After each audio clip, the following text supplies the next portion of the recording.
पहिलं प्रेम भाग 5. संध्याकाळची वेळ होती. आरव अजूनही निशाच्या अचानक आलेल्या संदेशाचा विचार करत होता. अरे, मला तुला एक खूप महत्त्वाची गोष्ट सांगायची आहे. उद्या भेटू शकशील का? संपूर्ण रात्र त्याला झोप लागली नाही.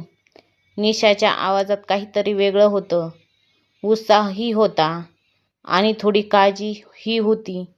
दुसऱ्या दिवशी दोघे त्यांच्या नेहमीप्रमाणे ठिकाणी भेटले. निशा थोडी गंभीर होती. आरव, मी तुला जे सांगणार आहे ते ऐकून तुला धक्का बसेल, ती म्हणाली. काय झालं निशा? निशाने एक खोल श्वास घेतला. मला पुण्यातील एका मोठ्या कंपनीमध्ये नोकरी मिळाली आहे. माझं स्वप्न होतं ते पुढच्या महिन्यात मला जिथे जावं लागणार आहे. क्षणभर आरव काही बोलू शकला नाही. त्याला निशासाठी आनंद झाला, पण मनात एक भीतीही निर्माण झाली होती. ती म्हणजे, तू इथून जाणार? त्याने हळू आवाजात विचारलं. हो, पण ती पूर्ण गोष्ट नाही. निशाने आपल्या पिशवीतून एक लिफाफा काढला. या नोकरीसाठी अर्ज करताना मी तुझ्याबद्दल खूप विचार केला होता. मला वाटत होतं की आपलं नातं अंतरामुळे कमकुवत होईल, पण मला जाणवलं की जर प्रेम खरं असेल तर अंतर काहीच करू शकत नाही. आणि म्हणूनच, निशा हसली, मी कंपनीकडे विनंती केली होती की मला 6 महिन्यानंतर मला अहिल्यानगर शाखेत बदली मिळू शकेल का? त्यांनी ही विनंती माझी मान्य केली होती. आरवच्या चेहऱ्यावर पुन्हा आनंद पसरला. तो आश्चर्याने म्हणाला, खरंच? हो, पण अजून एक अडचण आहे. आता पुन्हा वातावरण गंभीर झालं. कुठली अडचण?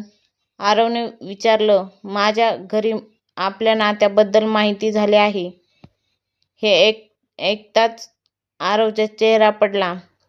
निशा पुढे म्हणाली, बाबांना वाटतंय की मला करिअरवर लक्ष द्यायला हवं. त्यांनी मला स्पष्ट सांगितलंय आहे की सध्या कोणत्याही नात्याचा विचार करू नको. आता त्यांच्या समोर एक नवीन संकट उभा राहिले होते. नोकरीची बातमी त्यांच्या नात्याला अधिक मजबूत करणारी होती, कारण निशाने आपल्या भविष्याच्या योजनांमध्ये आरवला स्थान दिलं होतं. पण घरच्यांच्या विरोधात त्यांच्या प्रेमाची खरी परीक्षा घेणार होता. आरवने निशाचा हात हलकेच धरला. आपण घाई करणार नाही. तुझं स्वप्न आणि आपलं प्रेम दोन्ही जपू. कितीही अडचणी आल्या तरी आपण एकत्र सामना करू. निशाच्या डोळ्यात पाणी आलं, पण ते आनंदाचे अश्रू होते. त्यांना माहिती नव्हतं की पुढं काय होणार आहे. मात्र एक गोष्ट निश्चित होती, त्यांचं प्रेम आता फक्त भावना राहिलेले नव्हते, तर एक जबाबदारी बनली होती.